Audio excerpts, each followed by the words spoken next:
പിണറായി വിജയൻജിൻ്റെ മരുവനും ഒരു കൺഫ്യൂഷൻ. 3 ദിവസം മുമ്പേ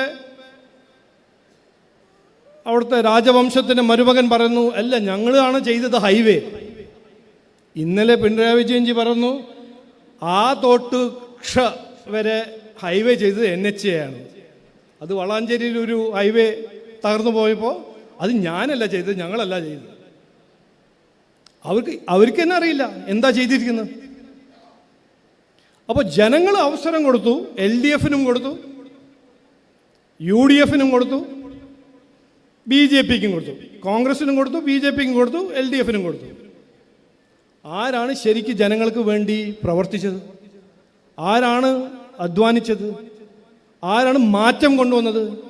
അത് BJP NDA ആണ്.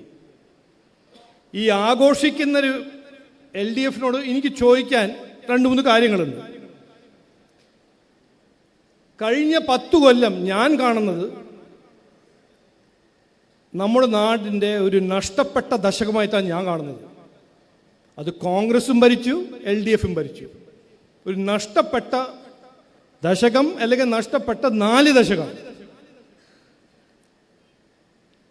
ഈ ഇന്ത്യ അലയൻസിൽ പരിപ്പ് വടയും ചായയും കുടിക്കുമ്പോൾ, ഡൽഹിയിലിരുന്ന് സ്റ്റാലിൻ്റെ ഒപ്പം ഇരിക്കുമ്പോൾ, എന്തുകൊണ്ടാണ് രാഹുൽ ഗാന്ധിയും പിണറായി വിജയൻ സാറും ഈ മുല്ലപ്പെരിയാറിൻ്റെ ഈ ഏറ്റവും ഡേഞ്ചറസ് സിറ്റുവേഷൻ്റെ പരിഹാരം ഉണ്ടാക്കാൻ പറ്റാത്തത്?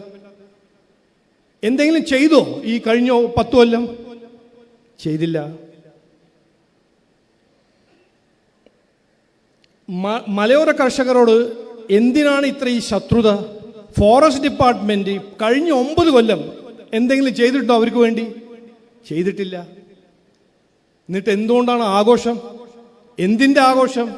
ആർക്ക് വേണ്ടി ആഘോഷം? വന്യമൃഗ ശല്യം അതിനുവേണ്ടി 2023 സെൻട്രൽ ഗവൺമെന്റ് ഫോറസ്റ്റ് റൈറ്റ്സ് ആക്ടിൽ അമെൻഡ് ചെയ്ത സംവിധാനം എന്തുകൊണ്ട് ഇംപ്ലിമെന്റ് ചെയ്യുന്നില്ല? ഇങ്ങനെ എത്രയോ കാര്യങ്ങളുണ്ട്. ജനങ്ങൾ അവസരം കൊടുത്തത് എന്തിനാണ്? അവരെ പ്രശ്നങ്ങളും അവരെ കഷ്ടങ്ങളും പരിഹരിക്കാനല്ലേ സർക്കാർ ഭരിക്കാൻ ഒരു മാൻഡേറ്റ് കൊടുക്കുന്നത്? നരേന്ദ്രമോദിജി 10 കൊല്ലം എത്രയോ കൊല്ലായിട്ട് പരിഹരിക്കാത്ത പ്രശ്നങ്ങൾ അദ്ദേഹം ആ 10 കൊല്ലത്തിൽ കാണിച്ചു കൊടുത്തിട്ടുണ്ട്. നമ്മുടെ നാട്ടിൽ തന്നെ ആലപ്പുഴ ബൈപ്പാസ്, കൊല്ലം ബൈപ്പാസ്, വിഴിഞ്ഞം പോർട്ട്, എത്രയോ കൊല്ലായിട്ട് സ്റ്റക്കായ പ്രോജക്റ്റ് അദ്ദേഹം ചെയ്യുന്നു. പക്ഷേ LDF ആണോ UDF ആണോ, അവർക്ക് ചെയ്യാൻ ഇത് കഴിയില്ല. അപ്പോൾ വികസനം, ആദ്യത്തെ കാര്യം ഞാൻ പറയുന്നത്, വികസനം എന്ന കാഴ്ചപ്പാട്, വികസനം എന്ന കാര്യം ചെയ്യാൻ ഈ നാട്ടിൽ ഒരു പാർട്ടിക്ക് കഴിവും താല്പര്യവും കാണിച്ചു കൊടുത്തൊരു പാർട്ടിയാണ് BJP NDA. മറ്റൊരു പാർട്ടിയും ഇതുവരെ ഒന്നും ചെയ്തിട്ടില്ല. അതാണ് സത്യം. രണ്ടാമത്തെ കാര്യം,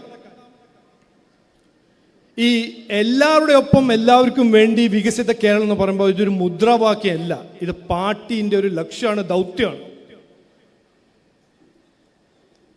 എല്ലാവരുടെ ഒപ്പം എല്ലാവർക്കും വേണ്ടി 2014 നരേന്ദ്രമോദിജി പ്രധാനമന്ത്രി ആയപ്പോൾ അന്ന് അദ്ദേഹം പറഞ്ഞു, അദ്ദേഹത്തോട് ചോദിച്ചപ്പോൾ അദ്ദേഹം പറഞ്ഞു, ഞാൻ സബ്കാ സാത്ത് സബ്കാ വികാസ് വിശ്വസിക്കുന്ന പാർട്ടിയാണ്, വിശ്വസിക്കുന്ന ഗവൺമെൻറ്റാണ്.